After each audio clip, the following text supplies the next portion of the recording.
Ralph Massiello. I'm a children's book illustrator. I come from Massachusetts. I'm not from Michigan. Your school invited me to come all the way from Massachusetts just to talk to you about what I do. And you're really lucky because you get to meet the illustrator of a book, and you also get to meet the author of that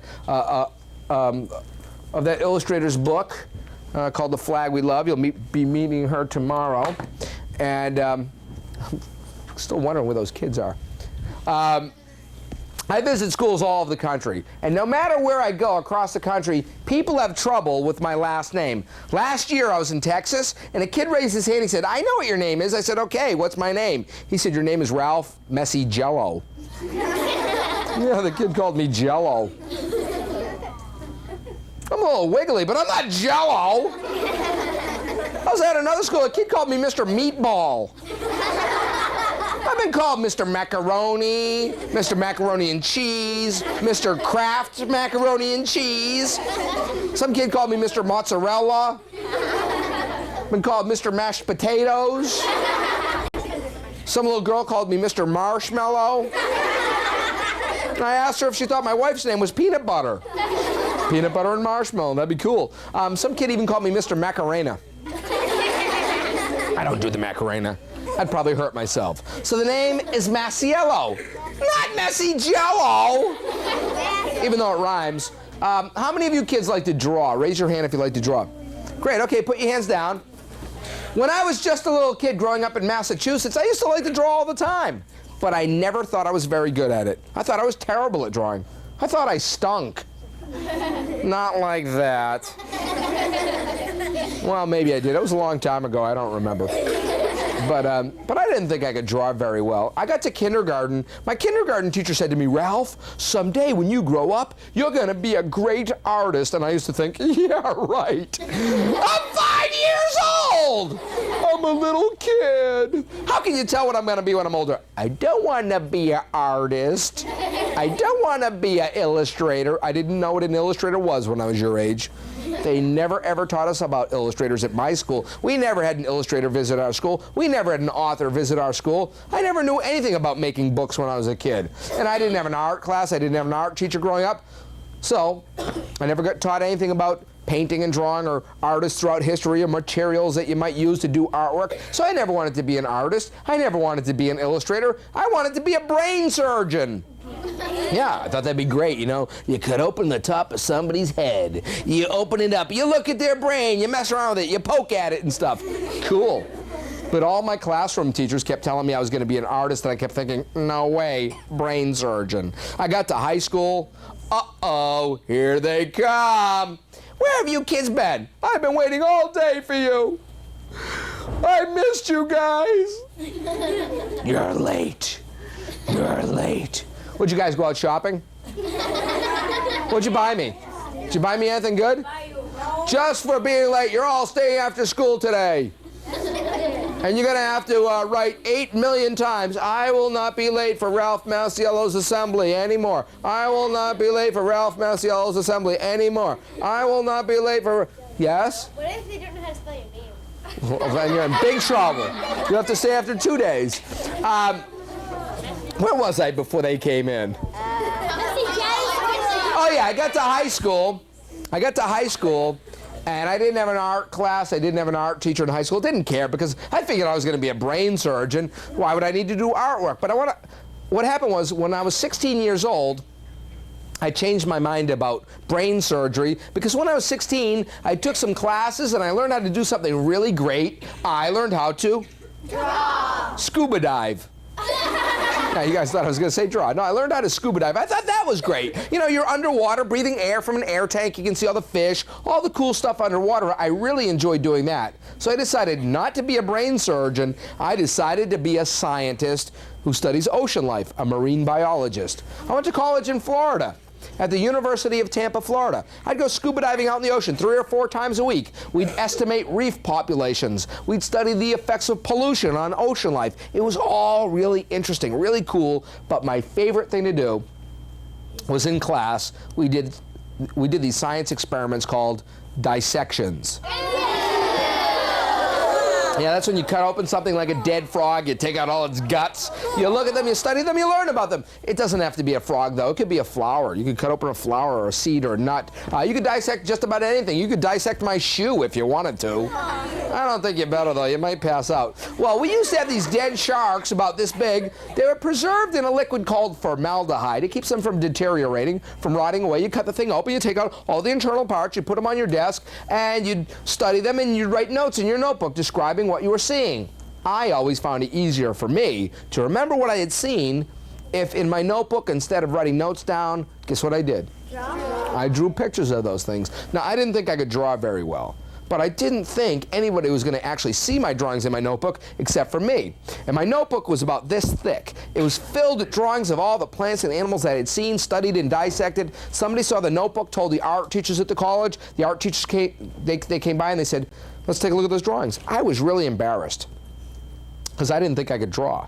And these were college art teachers wanting to see my drawings. Well, I was embarrassed, but I showed them the drawings. They looked at them and they said, what are you doing studying a science about things that live in the ocean? Your drawings are really good. You should be studying art. They talked me into taking my first art class when I was in college, and when I did, I found out that I could actually draw. I found out that my kindergarten teacher had been right. I should be an artist. So I left science school. I went to an art school called the Rhode Island School of Design, where I studied illustration, and I had great teachers at that school. Some of the teachers, besides teaching kids how to draw and how to paint, some of them also write and illustrate books for kids, something that you guys have probably seen. How many of you kids have ever seen a book called Jumanji? How about The Polar Express? Well, my drawing teacher, Chris Van Allsburg, he wrote and illustrated those books. And Chris Van Allsburg actually grew up in the state of Michigan. He grew up around Grand Rapids, Michigan. So the guy that made Jumanji grew up in your state. So maybe someday one of you might grow up to be a famous author or illustrator. Maybe one of your books will be made into a movie. Another one of my teachers made a book called The Way Things Work. It's about this thick. Anybody ever see that book? Okay. It's also on CD-ROM now. And his name is David McCauley. He was another one of my teachers at school. And I had, like I said, I had great teachers. I paid attention. I graduated, and I became a professional illustrator, which basically means I get paid. I get paid to paint pictures for books and magazines, newspapers, stuff like that. I use the money just like anybody else to buy food, pay my bills, all that kind of stuff. Now, before I was doing kids' book pictures, I was doing other illustrations for other things. This thing right here is called a portfolio. How many of you kids have your own portfolio? I didn't know what a portfolio was until I was like 20 years old. You guys are way ahead of me. So here's a portfolio of some of the things that I did before I started illustrating children's picture books. Here's some book covers I made. Those are for adult novels, adult fiction books. You can't see? Open your eyes. That's beautiful, isn't it? That's during my black period. I was really sad back then. I painted that all black. Okay? Oh, those are pretty! I also draw and paint pictures for greeting card companies. I'm showing the other kids these. Here's a couple greeting cards I made. The first one is a birthday card. The second one's a note card. It's blank inside. You have to write your own little note in that one. Oh, that's really cute. I love horsies. I'm gonna kiss it. That guy's weird. Okay. And I also get to draw portraits of people. People occasionally call me up and they ask if I'll draw them a portrait, and sometimes they'll come and they'll sit and I'll sketch them out and then draw the picture. Here's a drawing I did of a person. This is a charcoal pencil drawing. This guy hired me to draw this picture of him. He wanted it black and white and staring. He gave the original drawing of this to his mother for Mother's Day. I have no idea what kind of relationship he has with his mommy, but the eyes stare at you. It's pretty creepy, I think. The actual original drawing to this was like this big. I don't own the drawing anymore, so he gave it to his mother. His mother put it over her fireplace in her living room. Now, I went into this lady's house not knowing it was over the fireplace. I walked into her living room, turned the corner, I was like, yeah! I was scared by my own drawing. You know, it was really, you know, it was really strange. When I drew this, I drew the eyes first. And the whole time I was drawing the thing, it looked like it was looking at me. I kept going, stop looking at me. Don't look at me. I'm trying to draw you. I'm going to let the teachers take a look at the portfolio while I'm talking to kids about making children's picture books. Back in 1986, I met a bald-headed guy who writes children's picture books. His name is Jerry Pilata.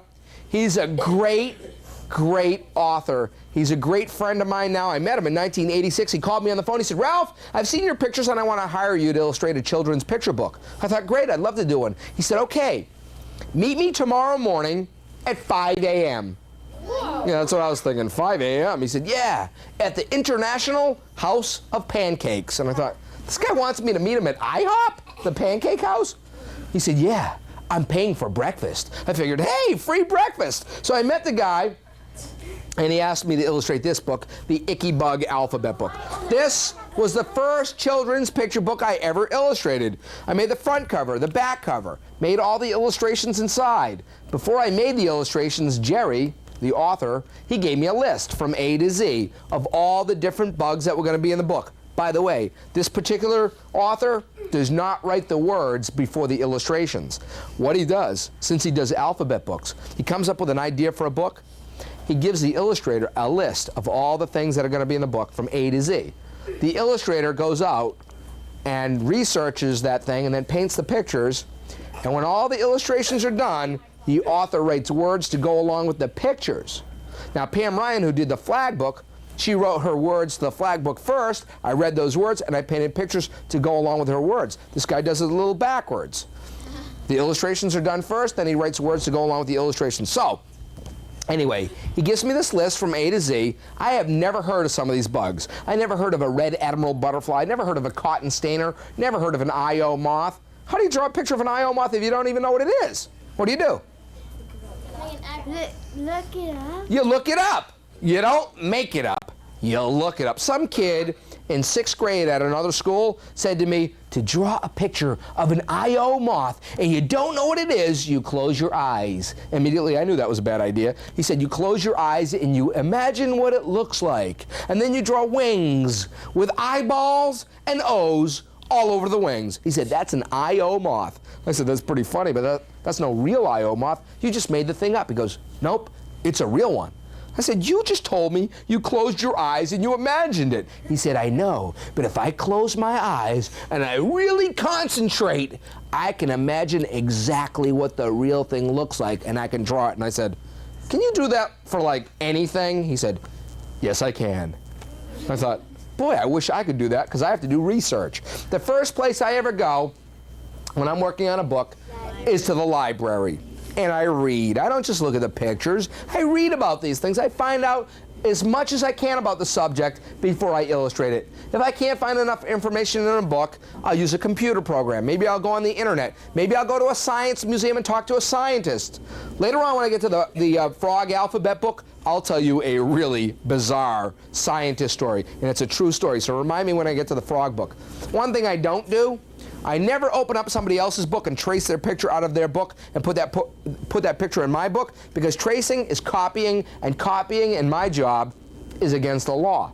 The law is called copyright. It tells you you cannot copy other people's pictures without their permission. But I can look at their pictures, I can learn what that thing is from looking at their pictures, then I can redraw it in a different position than it is in one of those other books. And I don't just draw my picture once. When you guys write stories, do you write them down once? Do you guys do rough drafts? Yeah. Me too. You know, a lot of people think, oh, just the authors do rough drafts. No. Illustrators do rough drafts too. They're called sketches. I sketch it out real rough. I look at the sketch. I find that maybe I made some mistakes on it. So I do it over again. I'll do it over and over and over again until I get it just right. Then I make the final copy, which is a painting. I send the painting to the publishing company. They scan my painting on a computer laser scanner, and then they print my picture in the book with ink. And here's the I.O. moth that I made for the Icky Bug alphabet book. I don't paint the words on the paintings. The words are just printed on the paper when they make the book. But I leave a space on my painting so that when they print the picture in the book, they have room to print the author's words in the space Later on, I'm going to show you some of my original paintings. You're going to notice there's no words on the paintings. The words are only in the book. Remember that sixth grader that said you put eyeballs and O's all over the wings? He was pretty close. A scientist told Jerry and I that the wing pattern of the Io moth somewhat resembles the face of an owl, and they use that pattern to frighten away predators. Like there's the beak of the owl, there's the eyes, might be a horned owl. But you know what a kid in first grade told us? A kid in first grade told Jerry and I that if you turn it upside down, it's a guy with a mustache. And there was a group of kindergarten kids in the front row, and the one little kindergarten kid looked up and he said, "Yeah, look, he's got a booger."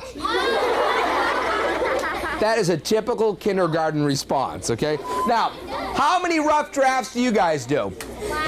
1, 2, 3. Okay, you know how many I have to do? Listen to this. For every single page of a book, I usually have to show the publishing company about 5 different completed drawings that show what each page will look like when it's done. They pick their favorite one of those 5 and I paint it in with my paintbrushes. For every one of those 5 drawings, I have to do rough drafts. So for every single page of a book, I do about 50 rough drafts. For a 32-page book plus a cover, that's over 1,500 rough drafts. Chris Van Allsburg, the guy that did Jumanji, told us in school that when he does his books, he does over 100 rough drafts per page. That's over 3,300 drawings per book. So when you're complaining to your teachers, "I don't want to do a rough draft, that's a lot of work. I don't want to do 2 rough drafts, that's really difficult." Think about 3,300 rough drafts. You might think that those 2 are pretty easy after that. Okay, so there's the Icky Bug alphabet book. Then I did the Yucky Reptile alphabet book. Then I did the Frog alphabet book. Oh, the scientist story. Okay, I was working on the Frog alphabet book. I had to paint a picture of a Goliath frog. It is the largest frog in the world. It comes from Cameroon, Africa. If you straighten out the frog's legs, it's about the length of a 1-year-old child. It's about that long. The thing's huge. In every frog book that I had seen, I could not find any pictures that showed the complete frog. I could not see the frog's rear legs and feet in any of the pictures, and I wanted to paint the whole frog. But I didn't know what his legs and his feet looked like, so I needed help. I asked Jerry Pilata to help me out. So Jerry drove to the Harvard University Museum of Comparative Zoology in Boston, Massachusetts. He talked to the amphibian scientist there, and the guy said, "Sure, Jerry, I'll help you. Follow me." So Jerry follows this guy down the stairs into the basement below the museum. It's dark. It's creepy. It smells real bad. Down in the basement are all these tables and shelves with hundreds of thousands of jars on the tables and shelves. In those jars, preserved in formaldehyde, are dead snakes, toads, lizards, turtles, newts, salamanders, and frogs. He walks up to this one table. There's a jar about this big on the table. On the lid, it says Goliath frog caught in 1929. The dead frog has been preserved in that jar for over 60 years. Jerry thought, okay, great, I'll get a camera. I'll take a picture through the glass. I'll give the picture to the illustrator. He'll know what to paint. Nope. The scientist rolled up his sleeves. He slowly unscrewed the lid of the jar, and with his bare hands, he reached down into the liquid and pulled out the dead Goliath frog. He put it under his arm and carried it like a football. He said to Jerry, "Follow me." And Jerry's like, "Where's the guy going with the dead frog?" The scientist walked up the stairs. He walked through the museum, walked right out the front door of the building, started walking down the sidewalk with this dead frog under his arm. In the city of Boston, a big city like Detroit, Jerry is wondering where he's going. Well, the scientist walked down the street, walked down to Harvard Square, went across the street, and went into a Kinko's copy center. He lifted up the lid of a copying machine. He picked up the dead frog and plopped it on top of the glass of the copier. He straightened out the leg, pressed print. Okay, a copy of the upper part of the dead frog's leg. He slid it over and he printed the lower part. Flipped it over on the backside, printed the backsides of the dead frog's legs. Carried the frog back down to the basement, put it back on the jar, screwed the lid on, turned to Jerry, handed him the copies, and asked, "Is there anything else I can get for you, Jerry?" Jerry said the guy never even smiled. I don't know about you, but I'd be laughing my brains out. I probably need a brain surgeon. Well, I painted the Goliath frog picture in the frog alphabet book after I looked at Xerox copies of an over 60-year-old dead frog's feet and legs. That was the research for that picture. Most kids think that research is really boring. When the teachers say, oh, we got to do research, you think, oh no, we got to go do research. That's boring. Research is cool. It's like being a detective. You go out, they give you a problem to solve. You have to go out and you kind of do like a scavenger hunt, and you find all the information that you need. And sometimes you can do some really bizarre things, like sticking a dead frog on a copying machine. So research can be fun. Now quickly, what I want to do, and I haven't shown this to the other kids, I want to show you how a book gets printed. When publishers print pages for a book, they don't print each individual page one at a time. They print all these pages all at once on one big piece of paper. One of those is right there. Here's the title page of the book. There's the end page of the book. Now without the cover, here's the title page of the book. Here's the end page of the book. Here's the rest of the book. Okay? Most children's picture books are 32 pages long. The reason why they're 32 pages long is because of this piece of paper called a press sheet. They can fit 16 on one side and 16 on the other side. 16 plus 16 equals 32. It actually costs more money to make a 30-page book because they'd have to take the time and money to cut a piece out. To make a 34-page book, they'd have to add a piece. What happens is they figure out how to lay out all the pages on this big piece of paper so that when it comes off the big printing press, and these printing presses are huge, they're bigger than this room. When it comes off the printing press, it then goes through another machine which folds it in half, folds it back and forth like this, folds it in half again. They all come out right side up with the title page first, the end page last. They put the cover on it. They sew it, they glue it, or they staple it to the cover. Then they run it through a machine which trims the top, the side, and the bottom off, and when you're done, that's what you get. That's how they make the books. It's all economics. It's less expensive to do it that way. Now, if you want more pages, what they'll do is they'll print another one of these and put it together. You'll get a 64-page book. They'll just keep adding them until they get the right amount of pages. Now, when authors write books and they send them to a publishing company, if they write a book that's like 36 pages long, the publisher, if they like the book, tells them they have to shorten it so it fits into 32 pages, including a title page and a copyright page, which gives the author 30 pages to work with. Or they make them write more so that it fits on 64 pages because it's less expensive to do it that way. Occasionally you'll find a 36 or 38-page book because sometimes they can fold it a little differently or they add extra pieces of paper. But when you buy those books at a bookstore, you'll notice that the price of those books is actually a little more money because of the amount of money that they have to spend to make those extra pages. Okay, so that's kind of how they make the books. Now to show you some real paintings. These are the actual original paintings. They're not copies of the paintings. This is an oil painting I did of a frog that buries himself down in the sand in the desert. And I even painted the sand. And it's called the narrow-mouthed frog. He pops his head up through the sand to eat insects and to drink water when it rains. He looks a lot like my younger brother. And sometimes when they print these pictures in the books, they change. Look what happened when this one got printed in the book. Got a lot darker, didn't it? And it turned like an orange-red color, like maybe he's got a sunburn. Yo, Mommy, I got a sunburn! It really hurts! Somebody get the lotion out! Mommy! Excuse me, you're in my aisle there, my friend. Thank you. Yes? Jerry came to your school before? Yeah, he's a pretty cool guy. He's got some funny stories, don't you think? Jerry's a good guy. He's got a lot of great ideas for books.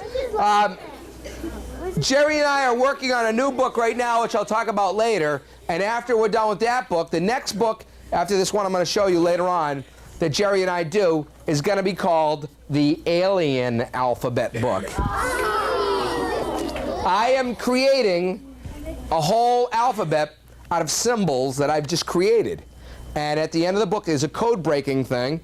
And in order to read the book, you're going to have to break the code. And it's going to tell you that in order to save the planet, you have to read this book. Okay, so it's a code-breaking book. That one's going to take a while to do because it's a lot of work. Here's another book I did, the Dinosaur Alphabet Book. Did an Icky Bug counting book. Here's the extinct alphabet book, and here's a painting. Here's a painting from this book. This is an Irish elk. It was actually a deer, and it lived all over Northern Europe. Maybe they should have called it the Northern European deer. They just misnamed it. It was the largest deer that ever lived. It had antlers 12 feet wide. See that bookshelf back there with the dinosaur poster and the dog poster? That's about 12 feet across. That's how wide this thing's antlers were. It stood 8 to 12 feet tall. This thing was huge. Can you imagine if these things were running around Michigan? And you hit it with your car? Ouch! That would hurt.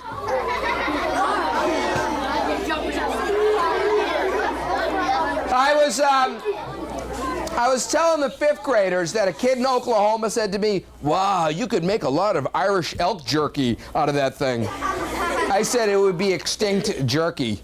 Because the thing doesn't live anymore. How can you make jerky out of something that doesn't live? Here's an an extinct bird. This one became extinct about 50 years ago. Yeah, it's like, uh-oh, I'm extinct. That's the painting. There it is in the book. Okay. Yeah, did you have a question? There's hidden pictures in that book. There is? Oh my goodness, there's hidden pictures in that book. Oh, I'll talk about those in a few minutes.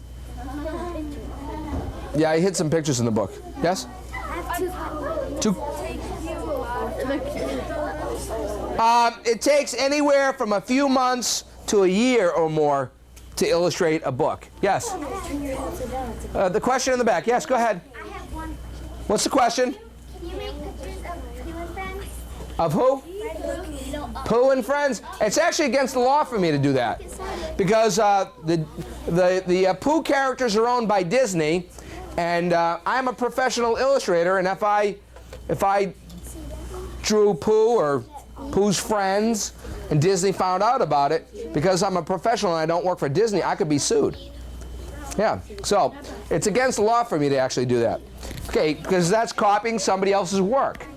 Okay, here's a long-necked lizard called the Tanystropius. It was not a dinosaur. Okay. Color changed again.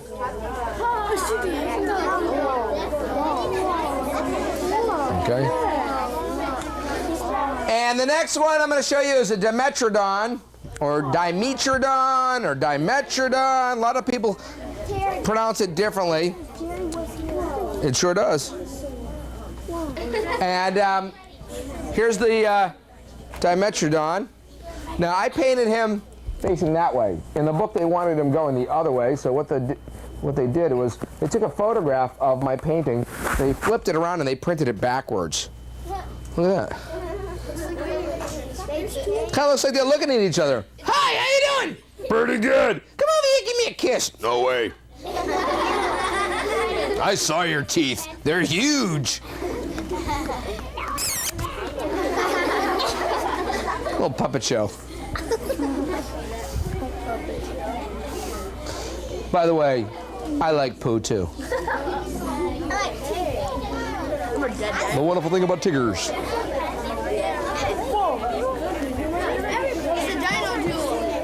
Okay, a couple of you kids mentioned that there's some hidden things in the book. Yes, Jerry Pallotta always plays practical jokes on his illustrators, so I decided to play this one on him.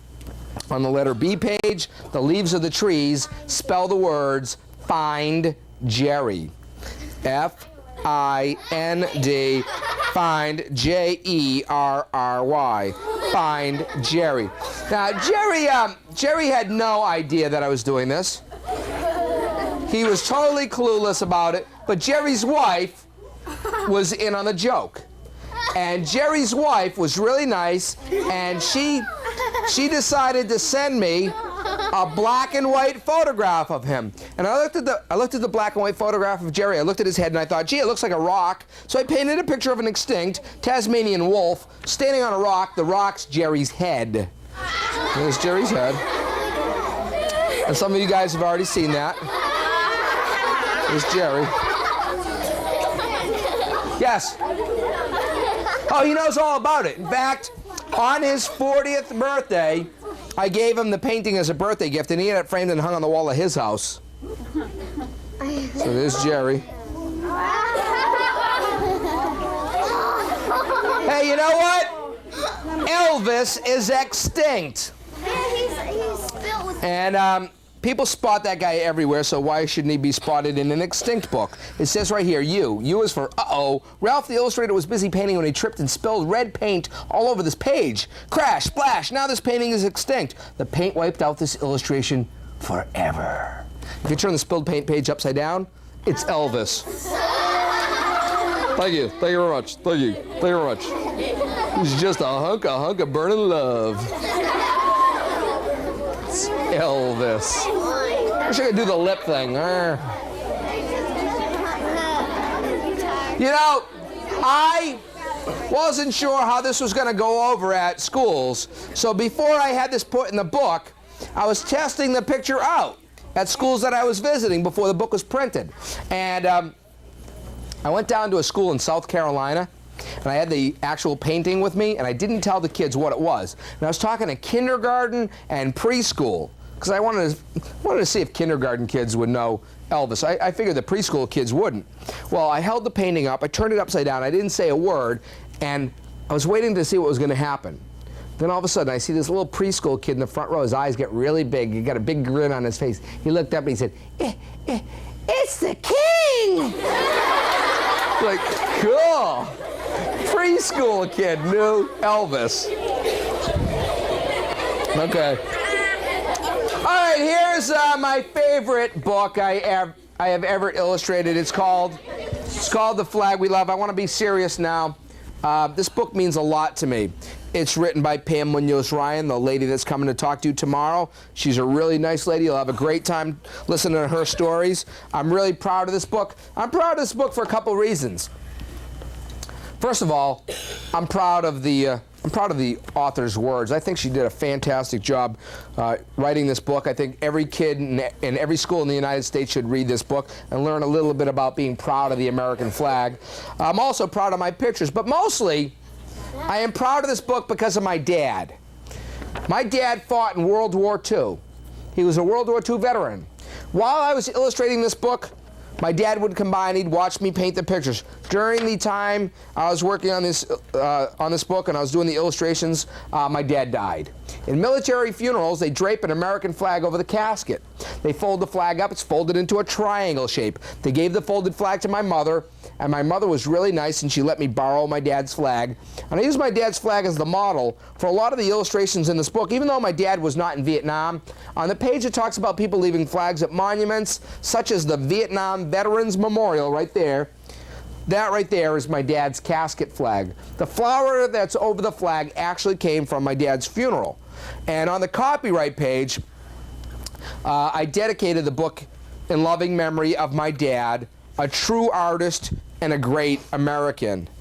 So this book means a lot to me because of my dad, who was a really big influence in my life. And my dad sacrificed a lot just to send me to college. And I wanted to honor him the best I could in this book. Now, did you have a question? Yes. It's not even a question, but my grandpa died, and they gave my grandma a flag exactly like Yeah, in the Vietnam War. You know what? That's a great thing to have. That's a good family heirloom. And you should be really proud of that flag. She said because that has some... she can hang it up in the living room. Yeah, that's a really important thing for a family to keep. Okay, because people sacrifice a lot for our country, and you should honor them. Yes, we have to continue. Yes? My grandpa was in World War II. Your grandpa was in World War II? Is he still with us? So somebody probably has his flag too then.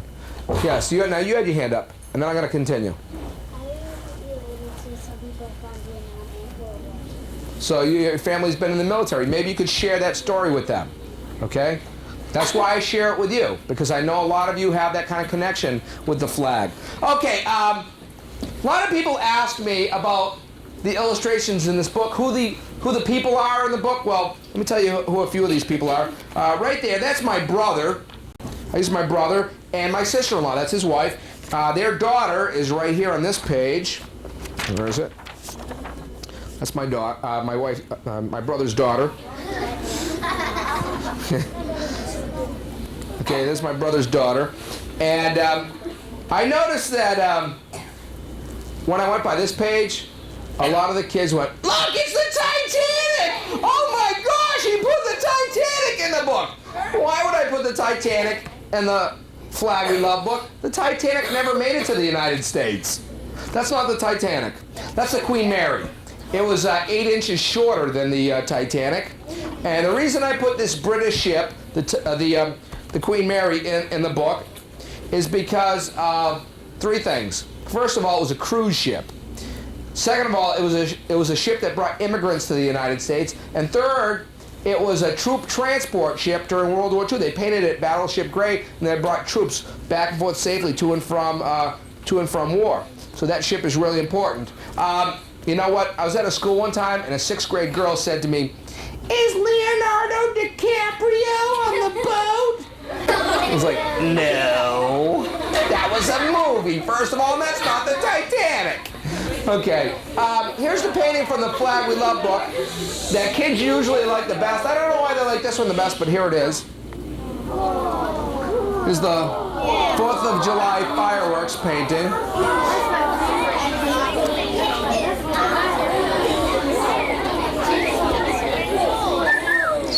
Oh, that's pretty. It's like 3D. That's cool. Okay, I'll show you where it is in the book. Okay, in the book, it's right here. It's not the cover painting. I actually just sold the cover painting in a gallery in Pittsburgh, and I donated half the money of the sales of the painting of the cover to a public library because they're building a children's wing in this public library. So I figured I'd donate some of the money to it. Okay, there's the illustration in the book. Okay, yes? Out of curiosity, how much would a painting like that run? That one right there, I'll tell you what. I got an offer for $2,000 for that, and I turned it down. So I turned down $2,000 for that painting I just showed you. And I'll tell you why I turned it down. First of all, I want to save it for my daughters. And I like to save some of them. And maybe someday as my kids grow up, maybe they want to go to college, and I could sell off the painting, and the longer I keep it, the more valuable it becomes. And I could probably, if I sell all my paintings, maybe I'll have enough money to buy like a semester's worth of food or something. College is very expensive. Okay, so there's the Flag We Love book. Let me tell you about the book that Jerry and I are working on. It's just about done. It's called the Skull Alphabet Book. Animal skulls from A to Z. I had to learn about animal skulls, so I read lots of books. Here's one of the books I read called Skulls and Bones. It's over 300 pages long. So you see, even people that draw pictures for a living need to read. I read that 4 times before I drew anything. I read a dozen books about that thick about skulls before I drew anything. And then I thought maybe it'd be easier to draw an animal skull if I actually had a real animal skull to look at and study. So I bought some skulls from a company in Oklahoma called Skulls Unlimited International. This is a real company. They sell skulls to teachers and people that want to study them. They have a nice website, www.skullsunlimited.com. You can go on the internet and find them. It's pretty interesting. I bought some skulls. Guess what? I brought some skulls. This is a real beaver skull. Yep, that's the beaver. Hey, Wally! Hey, Wally! Where's Eddie Haskell? Where's Lumpy? So there's the beaver. And there's his front tooth. There's the incisor. How do I look? Pretty good? Tasty. I don't pretend I'm his dentist. Let's put your tooth back in. You gotta floss more. Okay, so there's a beaver skull. Okay, you wanna see a monkey skull? Yeah! Okay, now this is an adult. It's not a baby monkey. This one's an adult. It's a small type of monkey. There it is. Hey, I'm a monkey! People say a monkey ain't around. His name's Davy Jones. He got hit by the last train to Clarksville. So there's a monkey skull. That was right over those kids' heads. It's just like a human. All right, how's it going? How's the wife and kids?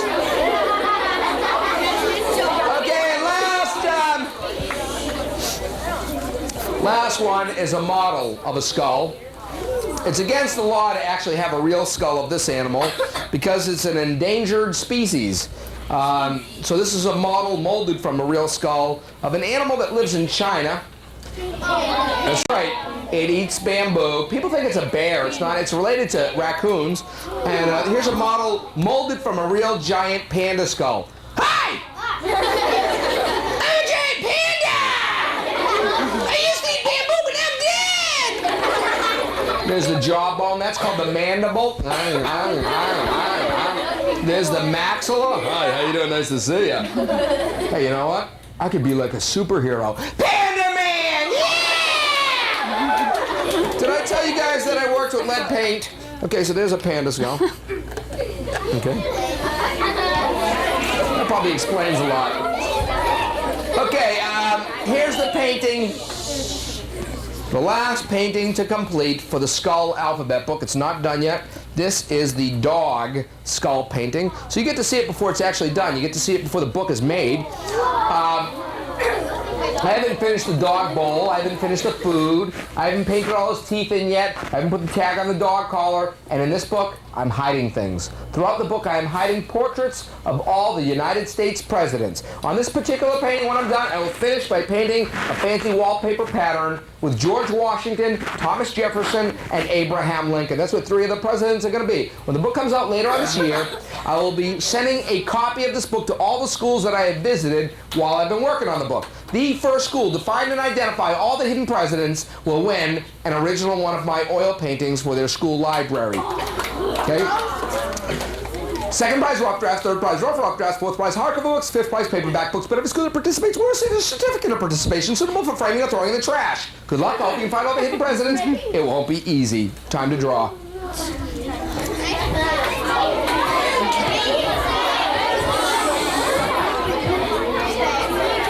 Second prize, rough draft. Third prize, rough drafts. Fourth prize, hardcover books. Fifth prize, paperback books. But every school that participates will receive a certificate of participation suitable for framing and throwing in the trash. That's what I said. Okay, I have written a book. I'm now an author. Can I act more seriously now? I'm an author now. I have written a book called The Icky Bug Man's How to Draw Icky Bugs. I came up with easy ways to teach kids and teachers how to draw simple bug designs. And this book comes out after the skull alphabet book comes out. And it's all simple things like this, and I've been showing these to the other kids. If you can make an O, a U, a T, and a letter Z, you can make a beetle from those 4 letters. It's very simple. You start by making a letter O. Inside the O, an uppercase letter T. That's across and then down. Those are the wings folded up over the back of the beetle. For the head, it's an upside down letter U. You make it short and wide. For 2 eyes, an upside down U there and an upside down U there. For 2 antennae, an upside down U there and an upside down U there. For the legs, we're going to use the letter Z. You only touch this part of the Z to the side of the body, and you get a Z, another Z, another Z. On the opposite side, you have to make backward Z's. Backward Z, backward Z, backward Z. Simple beetle design.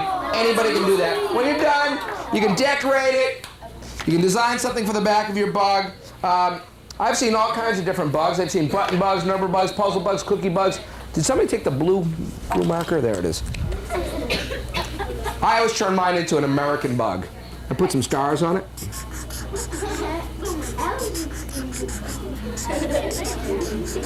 And some red and white stripes. The white is the paper.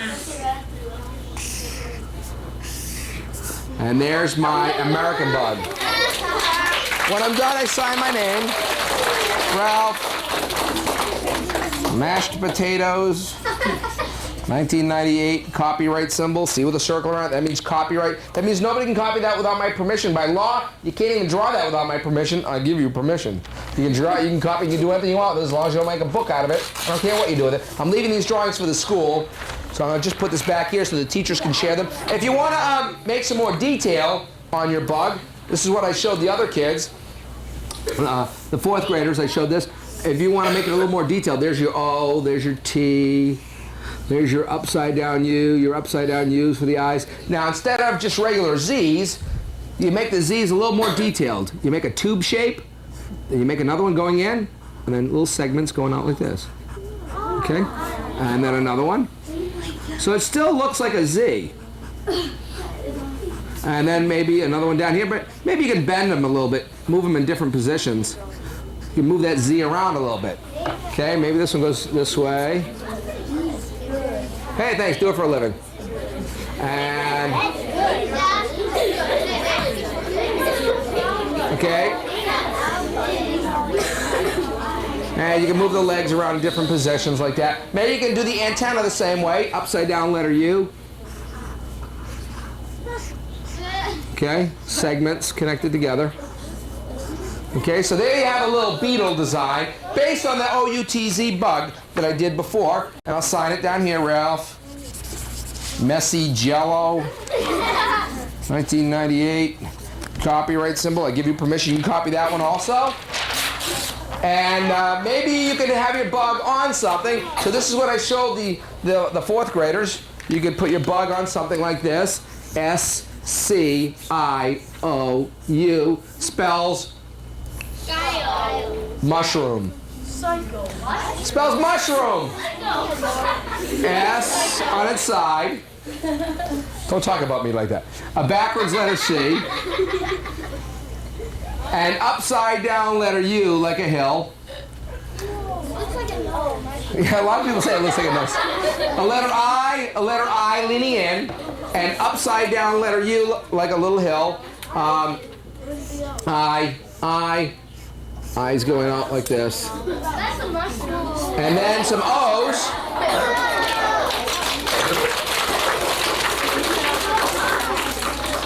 And some upside down U's there. You can have a little bug crawling up the side of it if you like. And I'm going to sign this down here. Ralph Monticello, 1998. Copyright symbol. I give you permission. You can copy that. And last but not least, it's now spider time.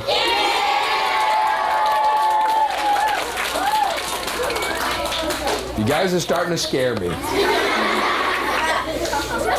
To make a spider, we're going to start by making a letter O. Oh no, not another O. It's an oval shape or no, it's a lumpy looking thing. And then a letter C and a backwards letter C, and you connect the two together. Kind of looks like the bottom of your shoe, the heel and the toe of your shoe. Some kid told me it looked like a toilet. Okay, so use your imagination. Thanks a lot. 8 I's, 8 O's. 1, 2, 3, 4, 5, 6, 7, 8. 2 are bigger than the rest. Spiders have fangs, a skinny letter V, a skinny letter V, 2 that curve in on each side. Those are the mouth parts called the palps. 8 legs, 4 on one side, 4 on the other side. I'm going to start by making 4 little skinny stick legs. Some kid told me these look like breadsticks. They come out from below the head and the abdomen from the cephalothorax, which is basically the head and the thorax combined. So here's some breadstick legs. There's 1, 2, 3, 4, and then 4 on the other side. 1, 2, 3, 4. On the top 4, you add a piece going up. There's 1, 2, 3, 4. Bottom 4 go down. 5, 6, 7, 8. Last part of each leg goes to a long point. Here's 1, 2, 3. Maybe I can make one leg go under one. Start, stop at the leg, come out the other side. Maybe it disappears into the body. Maybe you see the tip of it over there. Maybe this one goes down. Maybe this one goes in. Maybe this one goes in. Maybe this one will go in. Start, stop at that leg, come out the other side. Okay? And you can also have hairs on the legs. Put some hairs on his legs. Make sure you make it really hairy and disgusting. Okay? A hairy leg spider. Okay, and then you can put spinnerets on it if you like up here, but I'm not going to do that. I'll let you do that on yours. I like to have mine hanging from a spider web. Make a line going up, then lines going across the corners like this, and I crisscross them kind of like that. And you get your simple spider web design. And when you're done, you can decorate or design something for the back of your spider. I've seen football-shaped spiders, baseball-shaped spiders. I saw one that was a giant Hershey's Kiss. The eyes were M&Ms, and the legs are Tootsie Rolls all connected together. They called it the candy spider. But I like to make the most horrible and disgusting spider in the history of the planet. It's the most famous spider of all time. The famous Jerry Pilata spider.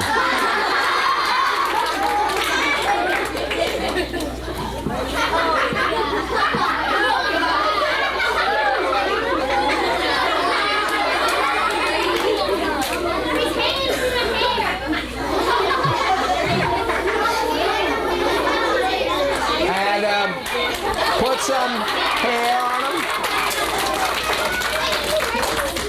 And there you have it, the Jerry Pilata spider. Jerry Pilata spider. And I'll sign it down here, Ralph Montezuma, 1998. And a copyright symbol. I give you permission, you can copy that. In fact, I will be leaving Jerry Pilata's home address here at the school, so if any of the kids want to write to Jerry and draw a Jerry Pilata spider, maybe you can write a little story of how he looks great with his bib. He loves to hear from kids. He's got the best sense of humor. Do you know, when Jerry and I visit schools and we speak together, and we're speaking at the same time, instead of drawing this on the paper, he leans forward and he has a towel and he has me towel off his head, and I draw the spider right on the top of his head. Quick story. He forgot to wash it off one time. When we were flying home from Detroit back to Boston, he was sitting back behind me in a different seat, and he fell asleep, and I see his head leaning like this, and I saw the spider on the top of his head, and I was laughing. And the flight attendant came down, and I grabbed her. I said, "Did you see that guy back there?" She goes, "I know. What a horrible tattoo he's got on the top of his head."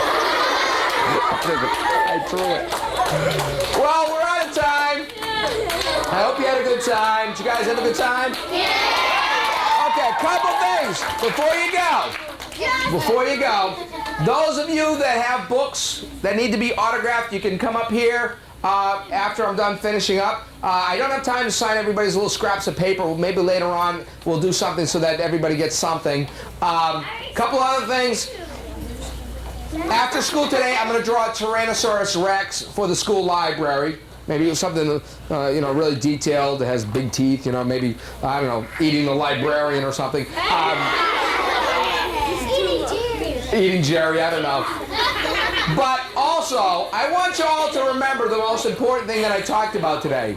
The most important thing that I talked about today was not the drawings. It wasn't the paintings. It was the fact that even people that, not evil people, even people that draw pictures for a living still need to read. It's really important to read as often as you can and as much as you can, because it does help you in everything that you do, including drawing.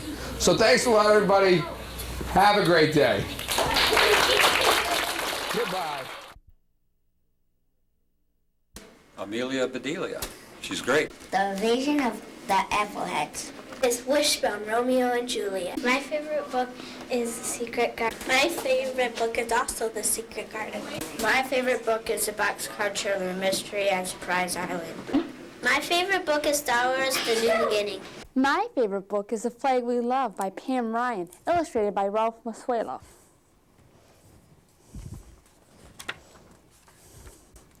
Our flag is our country's symbol of ideas that are meant to last. It's a promise for our future, a reminder of our past. The many connotations for which our banner stands reflect our country's best intentions and help the people of this land. A seamstress stitched a banner for a country proud and new, from ribbon works of red and white and a yard of deep sky blue. A teacher raises a radiant flag to let the children know the schoolyard is a place to come for the chance to learn and grow. Americans stand together before ceremonies start and promise their allegiance with their hands across their hearts. The diligent stars and stripes waved on through the long and pounding night, while patriots prayed that they would see the flag at the morning's light. A casket draped with a solemn flag journeyed the countryside, while people came from town and field to mourn the man who died. Explorers carried a weary flag through snow and sun and wind, and left the banner on the spot that marked their journey's end. Children waved their festive flags and prayed along the way as the drums roll and trumpets blare the rhythms of the day. Athletes trained to be the best to the wild and thunderous roar of fans who chant their country's name with hopes their team will score. When people come to our great country aboard ships that cross the sea, they are welcomed to our harbors by the flags of liberty. Astronauts planted a peaceful flag on a far-off distant world, where it stands serene and silent with the stars and stripes unfurled. Heroes shoulder valiant flags twice, 3 times, and more, and claim the fronts of battlefields on home and distant shores. Citizens march for freedom with action, faith, and word. A righteous banner guarantees their voices will be heard. A brilliant flag is shining in a fireworks of light, while the people watch in wonderment in the deepening, darkling night. The Flag We Love by Pam Ryan and illustrated by Ralph Masuelo. There's a nightmare in my closet. It's Winnie the Pooh. My favorite book is Star Wars. It's Arthur. My favorite book is Elmo.